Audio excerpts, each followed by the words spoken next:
We're doing Parshas BeHar. So the first thing in Parshas BeHar in 696 is the question that everyone asks, and it comes from the Rashi, which is it says, "Vayidaber Hashem Moshe BeHar Sinai Lemor." Hashem says to Moshe on Mount Sinai to say the following. Right? Hashem tells Moshe, you have to teach the Jewish people the following things. But for some reason, it changes the usual wording. Right? You have 100 times in the Torah, "Vayidaber Hashem Moshe Lemor." Hashem says to Moshe to say the following. Right here, it inserts the words, Hashem says to Moshe on Mount Sinai to say the following. Well, what does it insert the words Mount Sinai? What does Mount Sinai got to do with this? And then, what are they talking about? Like maybe they're talking about something very specific to Mount Sinai. Therefore, he's telling you, he's telling you it's on Mount Sinai. So let's see. So it goes on and it says, Daber el b'nei Yisrael, you should say to the Jewish people, v'amarta lehem, and make the following statement. Ki savu el haaretz, when you're going to go to the land, asher ani nosin lechem, that I give to you, v'shavta haaretz, and you'll settle the land. And then it says, 6 years you shall plant. Right? You're farmers, right? The Jewish people then it's a society that's based in agriculture. So 6 years you should plant, and your fields and your vineyards and so forth, and you should gather your things. But in the 7th year should be a special Shabbos, Shabbaton, should be a special resting Shabbos of some sort for the land, and you're not allowed to plant or gather. So just to explain what that is, it's talking about the mitzvah of Shemitah. Shemitah is that in the land of Israel, a farmer on the 7th year, right? It's the 7th year of, as they counting every 7 years, they're not allowed to use their fields, right, at all.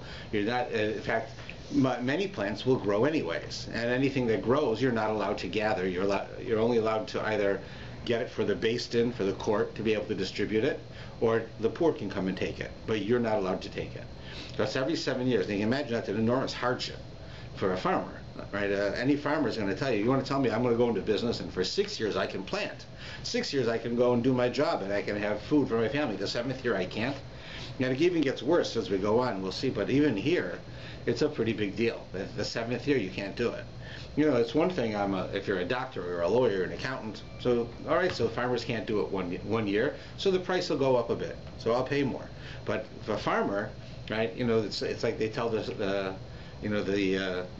joke about the chicken who decides to become, he wants to become religious, and then he goes to the synagogue, and they're all talking about all types of things and how they're going to have a Friday night dinner. So everyone's saying, well, it's so hard, I have to give up a day of work, and I got to keep Shabbos. And so the chicken says, what's wrong with you guys? You guys think it's such a big deal, you have to give a day of work. I have to make a total commitment. In other words, he's going to be eaten, right? So the idea is that I can say, the price of vegetables is going to go up because of the 7th year, but for a farmer, it's like his whole livelihood is gone for one week, 1 year out of every 7. But to go back to our original question, what's the deal? What does it have to be that God spoke to Moshe specifically on Mount Sinai, where he gave him the Torah, and then what does he tell him? That's some great spiritual secret. He tells him every 7th year you can't plant your fields or gather your produce. It seems that. Sure it is, but why does it have to be said on Mount Sinai? Everything that God says to Moshe to tell the Jewish people was important, right? The laws of Shabbos themselves weren't said. You don't see it says on Mount Sinai. The 10 Commandments were given on Mount Sinai, and it doesn't say that God said it on Mount Sinai. Just this, and this is so mundane. So Rashi asked that question. As I said, I'll read the Rashi. I'm sure it says it in English too, because it's very famous. He says, "Ma inyan shmita etzel har Sinai." He says, what does the laws of the 7th year, the sabbatical year, have to do with Mount Sinai? Now that right there is an idiom. That is such a famous question that Rashi asks that you hear this among students and scholars. You have in English they say, what does it have to do with the price of eggs in China? You ever hear that expression? Mm-hmm. It means what does one thing have to do with another? Which one of these things doesn't belong, like they say in Sesame Street? So here, the Rashi is saying the same thing. what does the laws of the sabbatical year have to do with Mount Sinai? They're like so incongruous. They're so different than each other. What is it? Why do you have to tell me that? So he says, "V'yolo kol mitzvahs namru miSinai." Right? It's to tell you that every mitzvah was said on Mount Sinai. Elama shmita namru koloseva portoseva v'tiloseva miSinai. But it's telling you that the mitzvah of the seventh year, that you can't plant, all of the general rules and the specific rules and all of the aspects of it were all said on Sinai. Av kula namru kolosasam v'dekoseim v'Sinai. So too, all of the other mitzvahs were said in such a way. What is he saying? That if you read this, it goes into, this whole section talks about the sabbatical year. And the sabbatical year, it tells you exactly what happens in the sabbatical year. You know, what happens to the if you plant and if you don't plant, and what happens if fruit grows anyways, or apples or oranges grow anyways. What do you do in all of these cases? All of the details are right in the Torah. Most of the time, right, we know that the Torah only tells you a little bit, and then the rest is in the oral law. Like the laws of Shabbos, 99% of the laws of Shabbos are not in the Torah. They're in the oral law, in the Gemara. Right? It's hinted at in the Torah. But here you have it specific. So Rashi says what the answer is, it's telling you just like all of the specific laws and the details of the laws were said on Mount Sinai when it pertained to the laws of the sabbatical year. That comes to tell you that also all of the details and everything was actually said on Mount Sinai for every single mitzvah. It's just not written in the Torah. We have to learn it through the Torah and find it in the oral law. But it's actually was all said. That comes to tell you that every single mitzvah was explained in detail. It wasn't just guessed by Moshe later on, or it wasn't simply a matter of transmittal one to another. It was literally said on Mount Sinai that when God said, "I'm the Lord your God who took you out of Egypt," He also said your tefillin should be black. And so what seems to be so mundane and it's something so deep. So that's what Rashi says. But many of the commentaries tell us that it's also to tell us another very important message, which is we see very clearly, as difficult as the laws of keeping a sabbatical year are, especially for farmers, it's a very mundane. I mean, it's basically, you know, if you look at the Torah as a book of spirituality, God created a book. The book of Torah is basically the instruction manual for humans. You get one for your washing machine, you get one for your iPod, you get one for people. What is the one for people? It's called the Torah. So the Torah tells you all of these things about people, how you should be, so you can become one with the world and become close to God. And you can become close to each other by following the Torah. So the Torah is a spiritual book. So you'd say, well, the Torah is a spiritual book, and here you have all of these ideas of spirituality within it. So why does it have to tell you that the laws of Shemitah, of the sabbatical year, is so mundane? It's spiritual about it. Right? It's not like I took you out of Egypt, I'm the Lord your God, you should keep the Sabbath, you should keep kosher. Kosher, like, these things are things that are not in things that you would normally understand. They're very different. So what has it got to do with it? So many commentaries tell us that the reason that it specifically tells you that these following laws were set on Mount Sinai, in order to tell you that as mundane as the laws of farming seem to be, they're not at all mundane. They appear to be mundane, and the application is mundane. But the reality is that these laws that are set on Mount Sinai, none of them are mundane. Everything that is found in the Torah, and therefore everything in life, is spiritual. So it comes to tell us that while we think that you have a religious life that deals with all of this mystical ideas, and then we have a secular life that ties together with it, right, is not a Jewish belief. We have no such idea in Judaism that you can have a religious part of you and a non-religious part of you. Business is business, and then Shabbos is Shabbos. It doesn't work that way. Everything that we do is imbued with Torah.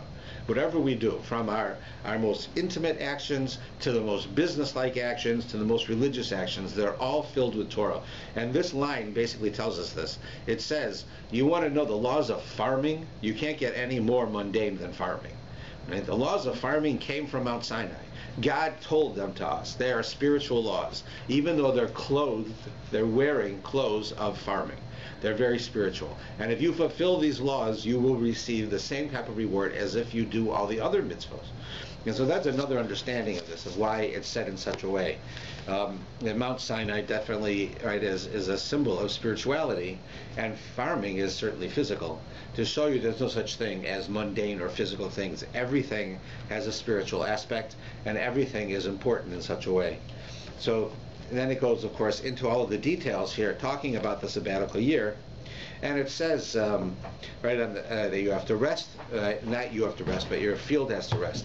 Now the idea, of course, is that just like we have Shabbos, we have Shabbat, where every seventh day we don't go and do creative activity, so too we have that in our land. That our land also, right? Space, you have time and you have space. In time you have the seventh day, and in space you have the land itself has to have a sabbatical year.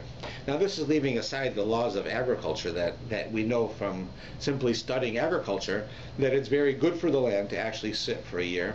It causes the minerals within the land to rejuvenate. It allows it to go rather than depleting the land. That's why today you'll find farmers, they'll be growing wheat on land for 10 years, and then they'll switch to corn, and then they'll reverse it back, because each type of product will use different minerals from the land, and if you continually keep planting the same thing in the same dirt, you'll deplete the dirt of the minerals, and then it won't grow very well anymore. So you want to do those things, and one of the things they would do is that they wouldn't use it at all. It would sit fallow, they call it. It sits empty for a year or for a season. That's not why the Torah tells us this. It happens to be a fact. The Torah tells us this, right, for a totally spiritual reason. Now, as we go on, it tells us a bit more. Like it lets us understand the following: that in the seventh year you're not allowed to plant. Now, what that really means, that for a farmer you're really going to be in trouble the seventh year and the eighth year, because the seventh year you plant, right, and during that year of the seventh year, right, anything that you are going to gather is not going to be gathered. You can't. Anything, like if you have an apple orchard, you don't have to plant apple trees every year. Apples are going to continually grow. So you can't go and take those apples. You have to allow them to be taken by the poor or by the court or to be destroyed. But you can't take them and sell them. You're not allowed to do that. And presumably if they drop from the tree you can pick them up, because over here it says the Sabbath produce of the land shall be yours to eat. Right. For you, for your slave and your maidservant. So yeah, you can use it, but you can't sell it. That's you're not allowed to make a business with it, right? Which means you're not going to make a living, right? You're not going to make a living. But it's basically 2 years, because the seventh year you can't plant, and anything that grows on its own you can't gather. And then the eighth year starts, you have no reserves. Right? You have nothing to be able to live off, because a farmer will, right, he'll plant in the summer, he'll gather in the fall, and he'll live through the winter on what he gathered. So you're going to have now 2 years of not enough. So the Torah tells us that in the sixth year, God promises that He will give you a bumper crop. He will give you enough to get you through the next couple of years. That's what He says. That will actually happen. Now that's there you say, well, if that's true, then you don't really need much faith. Because if a sixth year comes and I've got 3 times or 2 times the amount of produce that I would have had anyways, so of course now God says the next year I shouldn't do it. What faith do I have to have? He's already paid me before I did the job. You know, if I walk up to you and I say, let me paint your house for you, you know, okay, that's fine. You can paint my house. I said, but and you pay me up front, right? I don't have to be worried that I'm not going to get paid. I've already been paid. Right? So now I'll do the job. I'm not afraid you're going to run away and not pay me. God gives us the extra fruit and vegetables in the sixth year, and we have to make it through the next few years. So where's their faith? There's no faith involved. It's either you get it or you don't get it. If you get it in the sixth year, you know it, and then you'll have it. Right? So it's not a question of faith, but nevertheless, this is considered a mitzvah that tries your faith. Because you have to be able to say, the seventh year, I'm not going to do it. How am I going to live? So how does that work? So there are many explanations in the commentaries as to how this concept would actually work, since you already received the food. But mainly the idea is that people always seem to believe that they accomplish what it is that happens. In other words, there's a quote from King David that's that talks about war. And it says basically it's not with the it's not with the might, or well, I'll use a different quote. He says, it's not by my own hand that I succeed. Because we believe that we're self-made millionaires. That expression is like, all the money that I made, I'm a lawyer and I work very hard and I make a lot of money because I do it. Right? And we as Jews don't believe that. We as Jews believe that you have to make an effort, and we as Jews believe that if you are creative and you put in the effort, you can be successful. But we also believe that it's not totally us. That we all know that there are doctors who are wealthy, and there are doctors who are poor, and there are doctors who are amazingly rich. And there are lawyers who are amazingly rich, and there are lawyers who are poor. The older you get, you start to realize that when my mother used to tell me, well, you should go to, get yourself a professional degree. It doesn't necessarily mean that you'll be successful. I see myself and people that I talk to, that there are people in every area that aren't, because it's not totally up to you. Some of it is up to you, and some of it's not. I have an acquaintance who's a doctor, one of the most brilliant men I ever met. Really brilliant. And he never has enough patience. You can call up any time and say, I need to see the doctor, and they'll say, when do you want to come? They don't say, got an appointment in a month. For whatever reason, he doesn't have a lot of patience, and yet he's brilliant. And you go to see him, and he can find answers to things that nobody else finds. For some reason, he's not, because it's not totally up to us. And we always believe it is. So here what happens is that the 6th year comes, God gives us extra. Now the 7th year comes, we sort of forget about the extra now. Why did we have extra the 6th year? Because I worked hard. So now I can buy a nicer car. So I spent the money. Now the 7th year comes, I want to work hard again. And I want to be able to get stuff. But I can't. I'm not allowed to. The Torah doesn't let me.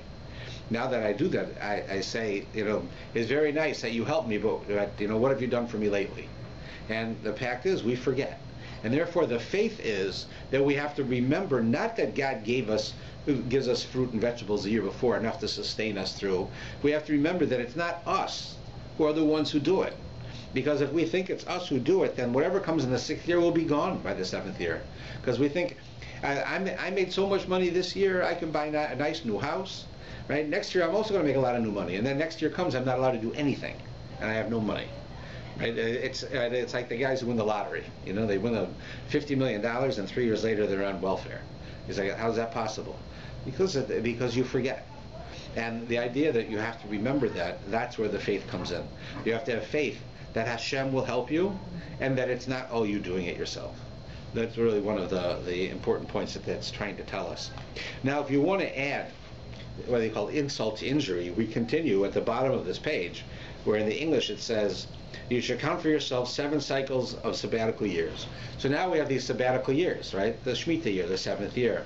Now count 7 of those. So that's 7 times 7. Now you've gone one sabbatical year, 7 years go by, a second, a third, right? Now you've gone to the 7th one. 7 years, 7 times. The years of the 7th cycle sabbatical year shall be for you 49 years, right? 7 times 7. You shall sound a broken blast in the shofar in the 7th month, on the 10th of the month, on the day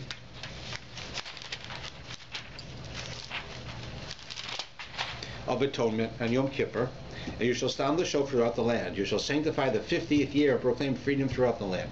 What happens on the 50th year? Well, a number of things, but the first thing that we're going to see is the 50th year is just like the 7th year. That every 7th year you can't plant and you can't gather. The 50th year you can't plant and you can't gather. Because that's like the Shabbos for the Shabbases. You have 7 years, then you have 7 sets of 7 years. You get to the next day, the 50th day, you got it again. So now, 50th year, I mean.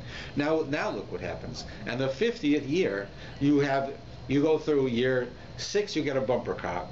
Year 7, you can't plant, and year 8, you can't plant. So now in year 9, you're not going to have anything either. So in the year 6, you're going to have enough for 4 years. Right? So now it's even more difficult. Right? It's much more difficult. And not only that, but other things happen. And the one real big thing that happens that people have, that the commentaries talk about, is you have to release your slaves. Now, first we'll have to explain a bit what slaves are, and then we can understand a bit about what it means to release them.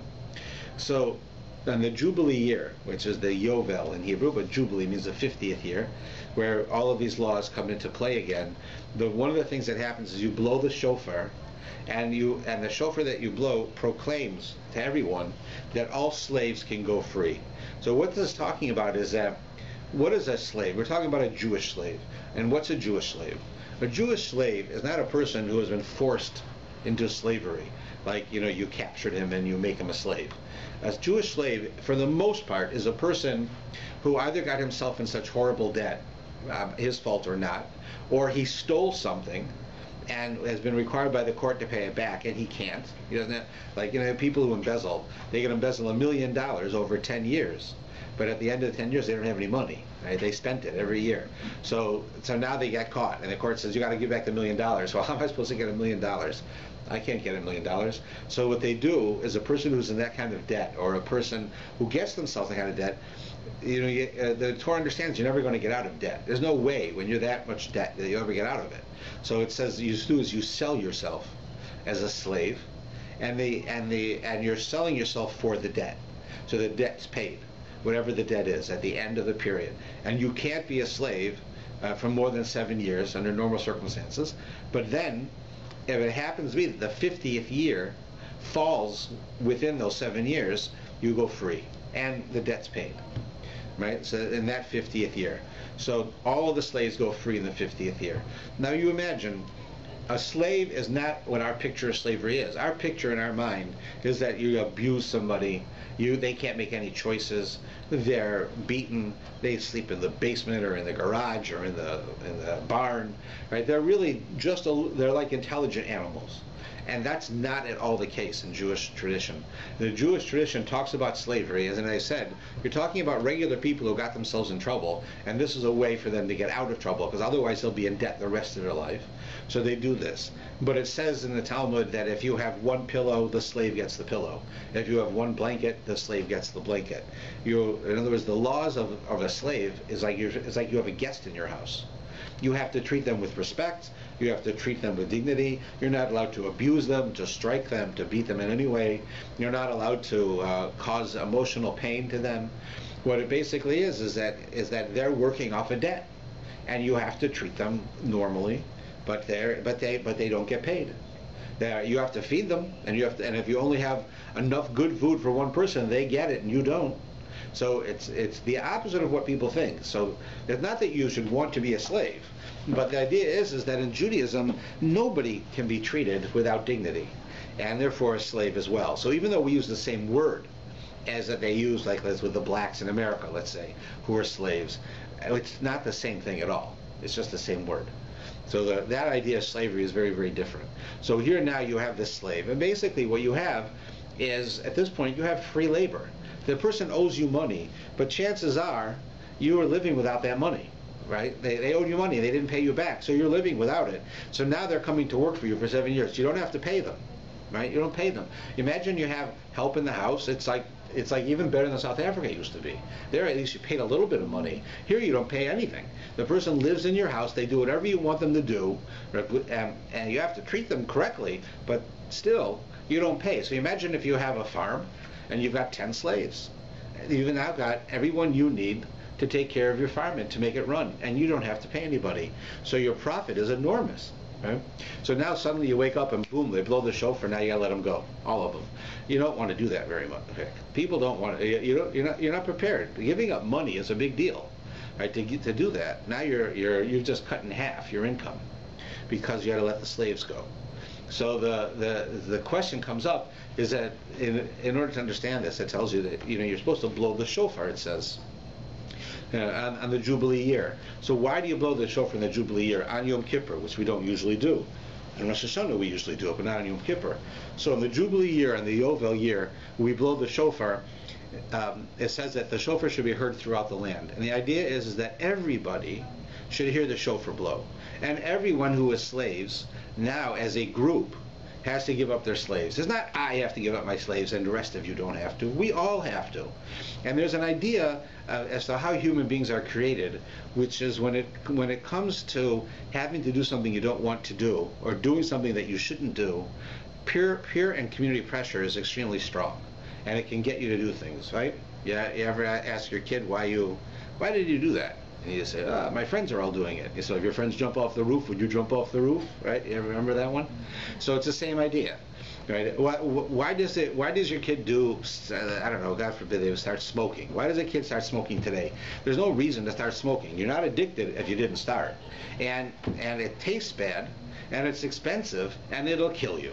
So why should they do it? So you ask a 17-year-old kid you see in the street, why are you smoking? My friends smoke. We all smoke. Right? That's what they'll tell you. So their peer pressure, the pressure of the other kids pushes them to do it, right? because peer pressure and community pressure is very strong. It also can be a very positive thing. You have a thing in Jewish law called community standards. That is that in different communities you'll have different standards of things. For instance, the kosher certification in Toronto is different than the kosher certification in Detroit. And it's different than it is in Baltimore or Chicago. What's the difference? Different communities will stress certain things depending on the community. And therefore, they'll be stricter in some areas than in others. Like here, for instance, we have a rule that if you want to own a kosher restaurant, you have to be observant. Otherwise, they won't let you do it. Now, they may have some from the older days, or you can have a partner who's observant. But it has to be for real. You have to have a partner who has the ability to go into your shop who's observant, and then we'll allow you to have kosher certification. Now, that's a rule here. That's not a law. You don't have to have an observant person running a kosher business. And as far as Jewish law is concerned, what you do is you have somebody from the kosher certifier in there. So you're not trusting the owner, you're trusting the kosher, the person who checks for the koshers, right? Like the COR sends in a guy who sits there and works there, looks around, keeps his eyes open. So you're trusting that person that it's kosher, not the owner of the store. So why do you need a owner of a store that's religious? So certainly you can trust him better. If he believes that you have to keep kosher, there's a better chance that he's going to serve you kosher, right? But it's not a law. Why does the COR do it? Because it's a standard that our community is demanding. Maybe they said that they want to do this so that the community will have that standard, or maybe the community had that standard. I can't say which. Right? It was here before me. But the point is they set that. In Baltimore, they have no such rule. Right? In some cities, you can only have a dairy restaurant that's Kol of Yisrael, the special milk. Other ones, no, you don't have to. Is one wrong, one right? There's different standards in different communities, right? How things are. You see it in many, many ways. Now, I remember I used to live in a city where the observant community was not dissimilar than the one here in Thornhill, which was that they weren't, they weren't very, very wealthy people, and they were, they were just regular people like anybody else. And when you go out, you would notice that very often you'd see the women would go out and they would have like a scarf on their head, or they would wear like a house coat. And you say, like, you go to a restaurant in a house coat, it always hit me odd, right? Because I wasn't raised to see that. But in that community, they do it. You come here, and nobody would do that. Now, if you get a woman from that community to come here, they think that all the women are going to weddings all the time. Why are they dressed up so much? But they're not dressed up. They're just dressed in the way that the community has a certain standard that you get used to. You're not being forced to do it, but you become used to it, and it becomes the norm. So that in one community, people will go one way, and another one, they'll go another way. What is that? You want to say it negatively? That's called peer pressure. That nobody comes up to you and says, why do you go out in a house coat, or what are you dressed up for all the time? No one's going to say that to you. But you look around, just like when you're going to go to, somebody invites you over for a malava malka at their house, and you want to say, and how should I dress? Should I wear, do I go in a suit, or should I not wear a suit? Why? Because you don't want to be different. You want to be sort of fit in with everybody else. It's not necessarily a bad thing. In fact, community standards are a good thing. So very often, a Jewish person who's observant or lives in a small town where they're the only ones, right? Their level can go down quite a bit because they don't have a community that's with them. Here, it's much more difficult. Here, you have, you want to keep kosher. You've got to try not to keep kosher around here. Right? With the stores that we have, keeping kosher is quite simple. If you want to, follow certain standards and dress in a certain way and act in a certain way, it's much easier here. Not only because everyone else is doing it, but also because of the pressure of everyone else doing it. That's what this is saying. When they blow the shofar on the Jubilee year and the Yovel year, what they're saying is that every Jew in the Jewish world hears that shofar blown, and everyone who has a slave says, "I got to let my slaves go." So if I have to let my slaves go and nobody else does, I'm not going to do that. That's tough. Right? They're all going to have slaves in their farm and I can't. Right? That I'm not going to do. But I know everybody has to let them go. And if everyone has to let them go, then I also am going to let them go. What, am I different? I shouldn't let them go. Everybody else has to. So the community pressure will push me to do the right thing. So it says that you blow the shofar for that reason, so that everyone hears it and everyone knows that everybody has to do this. Because when it comes to money, it's very hard for people to follow, to keep it, right? To keep things with money. We're endeared to our money. Money is important to us, not just for personal reasons or because we want to amass money, even just to live as a Jew. You have to buy a lulav, you have to buy matzah, you have to do all of these things, right? You pay for tuitions, all of these things you have to do in your life, and it costs money, and we don't want to give up our money so fast.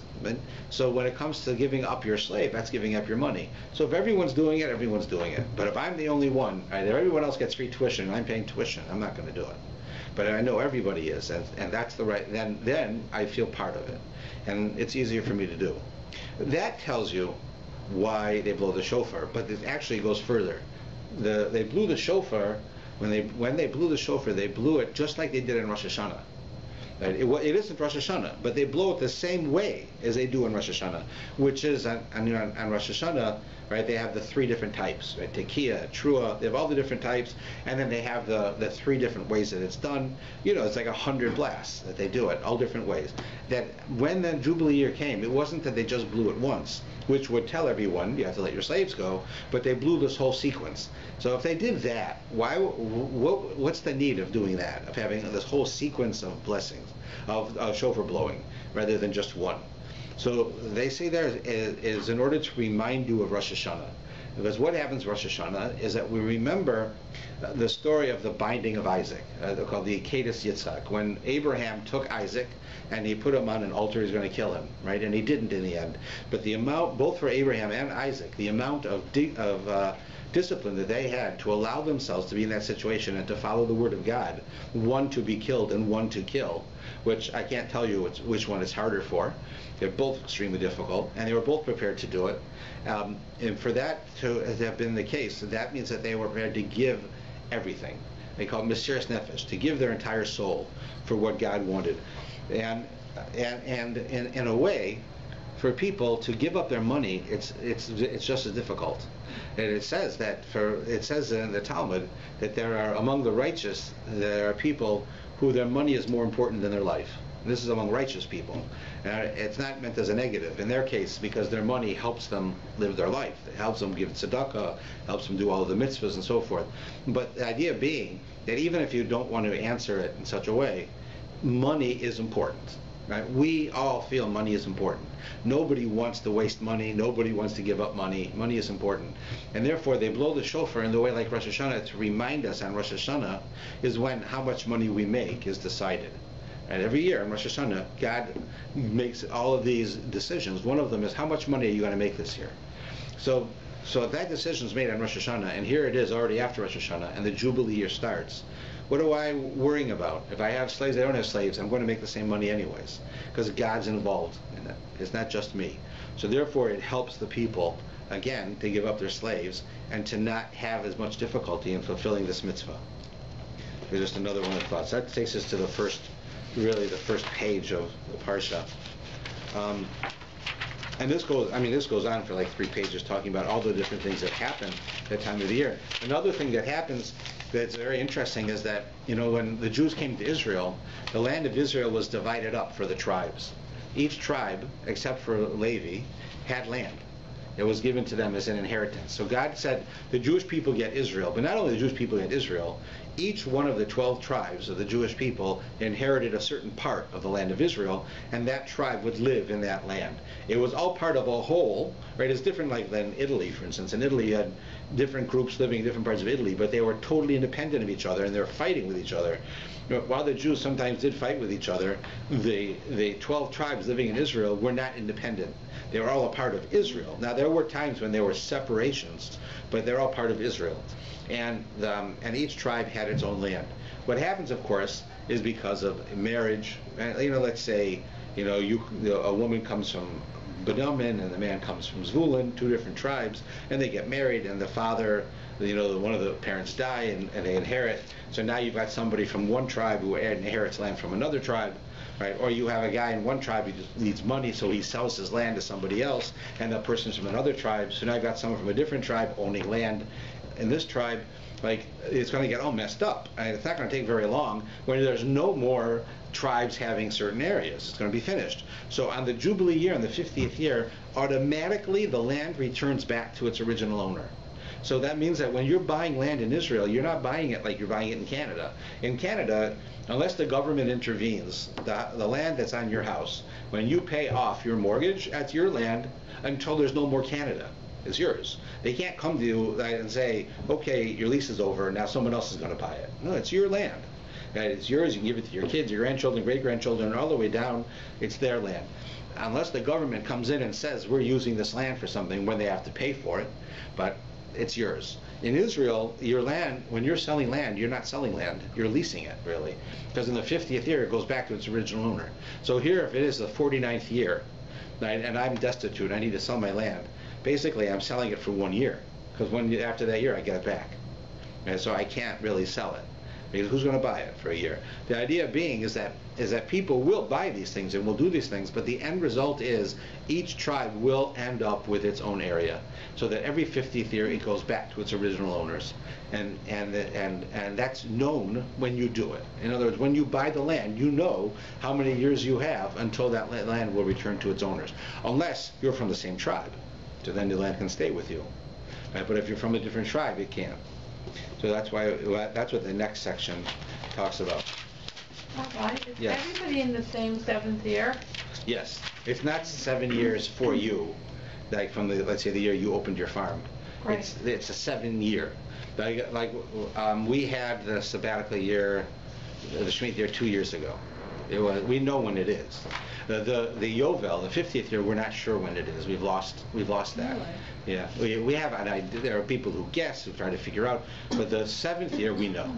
And in Israel today, there is not overwhelming. We wish it was more, but there is a significant amount of farms that follow the laws of the 7th year. That's why you'll see that if you ever go to Israel then, or even the year after, in the 8th year, you'll find that it's very difficult to get fruits and vegetables, because either the farmers don't own the land, own the land and they couldn't farm it, or they farmed it and they weren't supposed to, and now you can't buy those fruits and vegetables. You're not allowed to use them.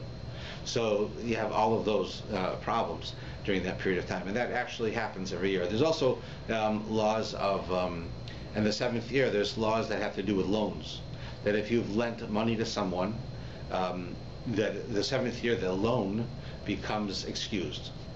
So if you come and borrow $100,000 from me, when the 7th year comes, it's your money. Right? You don't have to pay me back. Banks. What? How do the banks do this? So what's done is what's called there's called a prusbul. A prusbul was a legal reality that the rabbis created that basically make it possible for you. Both parties know this when they're doing it, that you can borrow money and it will not be waived. It's the same idea as I can't charge interest. So how do banks charge interest? Now in here, the bank can charge interest. It's not Jewish, right? But if you're in Israel, how does a bank charge interest or give interest? And they do. And there they also have they have what they call a heter iska. It's another legal reality that the rabbis created. In that case, what they do is, it's quite interesting. Normally what happens is if I go to the bank here and I borrow money, so they lend me the money, and the price of lending the money is 2%, 3%, whatever it is. That's the price that they're charging me. That's a service fee for the money, right? We call that interest. In Israel, when you borrow money from a bank, what's happening is that the bank is becoming your partner. So they're not lending you money and charging you a fee. They're investing in your business. And then they're saying, maybe your business will make an 80% return, and maybe it'll flop. We don't know. So what we're going to do with you is we're going to lend you the money, and we're partners in your business, but we're going to tell you right now, we're going to make an agreement. In order for us to be partners with you, we don't want 80% return. We'll take 2%. And no matter what happens, you'll give us 2%. If you make more, we'll take 2%. You make less, we'll take 2%. If you sign that paper, so then basically they're not charging you interest. They're investing. Now, is it going around it? Yeah, it's going around it, but they're allowed to. The law allows for it. But in a normal relationship between two people, like with you and I, when you come to me for a loan, right, I can't charge you interest. I can't just say, okay, I'll lend you the money, but I'll have to charge you. Like even if you have times with your kids will come to you and they'll say, I really need money, and you say, okay, I can give you the money from my line of credit on my house. I have to pay 2%. So you just pay the 2% for me, and then you're fine. I'll lend you. I'll give you the money. Hey, you're taking a chance that they don't pay it back. You owe the money, right? That's your money's gone. But you say that, but you can't do that. You have to pay the 2%, and you can't charge them the 2%. That's the price you pay, right? And because you don't charge interest to each other. Yes. What about if that person wants to pay you? They're not allowed. They're not allowed to pay you Even interest. if they insist? Yeah, they can't. You can't accept it. You can do this arrangement that I made, that I told you about. In certain circumstances, you can make that arrangement. But if you don't make the arrangement, somebody just comes over and says, I want to buy a car. It's 6% interest to buy a car, and and you're my relative. You'll give it to me at 2% interest. I want to come to you and borrow the money. You can't do it. You have to give it. You can give them the money at no interest, or you don't give them the money. But you can't charge them interest. You're not allowed to do that. That's a Jew to a Jew. Now, since it's in this parsha anyways, I can tell you that this law that we're discussing about interest is in the parsha. So the law of interest is very interesting in that it says that you're not allowed to charge your another Jew interest. You can charge a non-Jew interest. So it makes you wonder on a couple of levels. On the one hand level is, what's wrong with interest? What's the big deal? Let's say I own a place and I have 10 cars and I rent cars to people. So you're flying from out of town, you want to do business in Toronto. So you come to me to rent a car so you can do your business. So I'll say, fine, I have this car, you can rent it, and it'll cost you $20 a day. So you rent it. So why is that different than if you come to me and you say, I want to make a business, I need $1,000, and I'll say, okay, I'll give you my $1,000, but you have to give me $20 extra back. You have to pay me interest, $20. That's the fee to borrow the money. I can't do that. But I can do it with a car, I can do it with a house, I can do it with anything I want. I can rent you a house, the same thing. Anything that I have, I can charge you for except money. Right? That's the first odd thing. The second thing is, why only Jews? If there's something wrong with charging interest, then we shouldn't be charging non-Jews either. But you see that all of the laws of human dignity apply to non-Jews just like Jews. You can't treat a non-Jew badly. You can't steal from them. You can't lie to them. You have to treat them just like you would a Jew in these cases. So why is it distinguished? So the idea of, is interest really bad? It's not that interest is bad. The Torah makes the following double assumption. Number one, if somebody comes to you to borrow something, that usually means they just don't have it, and rather than buy it, they're borrowing it from you. Like, you have a lawnmower, I don't have a lawnmower, I usually have a service do it. The service forgot to come this week, so I go and I ask you, can I use your lawnmower? Right? It's not because I'm going to go bankrupt. I just want to use your lawnmower. So there, you want to charge me interest? You want to charge me a fee to use your lawnmower? You can charge me a fee. It's your lawnmower. So if you want to charge me, you can, or you can say no. But if I come to you for money, the Torah's presumption is that many people who come to borrow money are in trouble. That's why they're borrowing money. They're not borrowing a thing. They're saying, I don't have the money to pay my mortgage. I don't have the money to pay for whatever it is that I'm paying. Something is missing. I don't have enough money to do it. That means I'm in trouble. If you charge me interest, I'll never get out of debt. Because as it is, I'm borrowing money because I'm in trouble. So now you're going to lend me $10,000. You're going to charge me $11,000. So then after I pay off the 10, now I owe 11. I'm not any better off. I'm worse. All I did was get the guy, sort of the wolf away from the door for a month. But in a month, I'm going to owe more and more and more and more and more, and I'll never get out of debt. So the Torah says that if a person comes to you for money, so that means they're in trouble. And therefore, by charging them interest, you're just exasperating the problem. What you really need to do is to give it to them at no interest, because you want to help them get out of debt. Because a person who gets into serious debt, their whole life they're going to be in serious debt. Right here in Canada, a Canadian who doesn't go bankrupt, let's say, who gets himself in real debt, is never going to get out of it. They have to have a windfall. The guy gets in $200,000 of debt. He has an enormous windfall to come up with the money to live and to pay back the $200,000, right? And if you charge him interest, it's $200,000, then it's 203, and then 205, and 210, and it gets worse and worse. He'll never get out of it. So the Torah says that's cruel.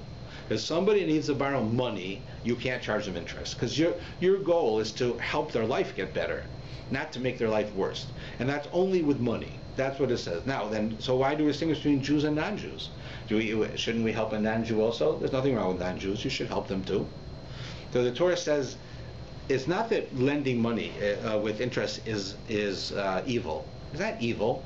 It's just that you have to look at it correctly. If a stranger came to you to borrow money, you understand that that person's in trouble, and you would like to help them. But it's not logical to think that you're going to do that to everybody, because you also need to make a living, right? And you have this money. But if your brother came to you, your child came to you, and they said, "I'm in trouble, I need money," would you say, "Okay, I'll lend you, $5,000, but I want 12% interest"? You wouldn't do that to your kid. So then for you to do that to another Jew, is that you're doing it to your kid. You're doing it to your child, your brother, your sister. To another Jew, that's family. Family, you don't charge interest. So therefore, the law says that it's just Jews you don't charge interest to. Not because interest is bad. There's nothing wrong with it. I just showed you. I can rent you a house. I can rent you a car. That's just the same thing as interest. I call it rent. I could call it interest. I could call interest rent. I'm renting you my money, right? I'm not just charging you interest. I'm renting it to you. You can change the words. So interest in of itself is not evil. It's just you don't do it to your brother. You want to help your brother. Not only do you want to help him to get that he pays off his debt, you want to help him get out of debt. So therefore, to Jews, it's forbidden to lend money. And it's also forbidden to pay the money, right? To pay the interest. But you're certainly forbidden to lend with money. And that's where it comes from. So it's really that they're not trying to say that we don't care. So that you have all these stories in the New Testament. It talks about how Yeshua would go to the temple, and they had all these people charging usury in the temple, which, of course, first thing is fake. There was no business done in the temple. The temple's a temple. It's not a business. They don't go to a church and do business. We don't have business in our temple, right? So that never happened. But even if you want to say that you had people charging usury in the streets, right? You could have people who did it, even because they're not following the Torah. So, but the idea is that the whole story is not real, because they didn't do it in the temple, and it's against the law to charge that. And the Jews who were living in the days of the temple were not interacting with the non-Jews in the same way. It was, when the temple was up, the Jews were powerful. Everybody wanted to be with us. It's not that we wanted to be with them. It's not like here where the Canadians are nice enough to let us live here. It's our country and our government, and everything's running according to the Torah, and non-Jews are there, so that's fine. They can be here. We treat them well, but they're not the same. They're not part of the religious life that we have. So we can treat them. We don't have to treat them like family. You just have to treat them well. So that's really how it was different. So that's why that story is not a true story. Also, when we're talking about Shemitah, they're allowed to buy from the Arabs as well that live in Israel. Yeah, right, because the Arabs don't have the obligation to keep the Torah. And that's where some people made that what really wasn't appropriate was they would sell their land to Arabs right before the 7th year. And it's sort of like selling your hummus kind of sale, right? And then they would buy it back. It's really not appropriate to do that, but some people did. So that's the idea of the interest. Now, whereas really this whole parsha just deals every part of it with everything to do with the Shemitah year and the Yovel year, the Jubilee year and the Shemitah year. So let's take a look. There's an interesting line here. Let me find it. If we look on 698 and 699 at the bottom of the page, I guess verses starting with 17, just in a different frame. We'll read it in English. It says, "Each of you shall not aggrieve his fellow, and you shall fear your God, for I am Hashem your God." So if you go back to verse 14, it says, when you make a sale to your fellow or make a purchase from the hand of your fellow, do not aggrieve one another. It's the same thing, right? In the beginning it says you shouldn't aggrieve each other. The second one you shouldn't aggrieve each other, except the second one concludes with saying, that it says, "And you shall fear your God, for I am Hashem your God." A pretty strong ending, right?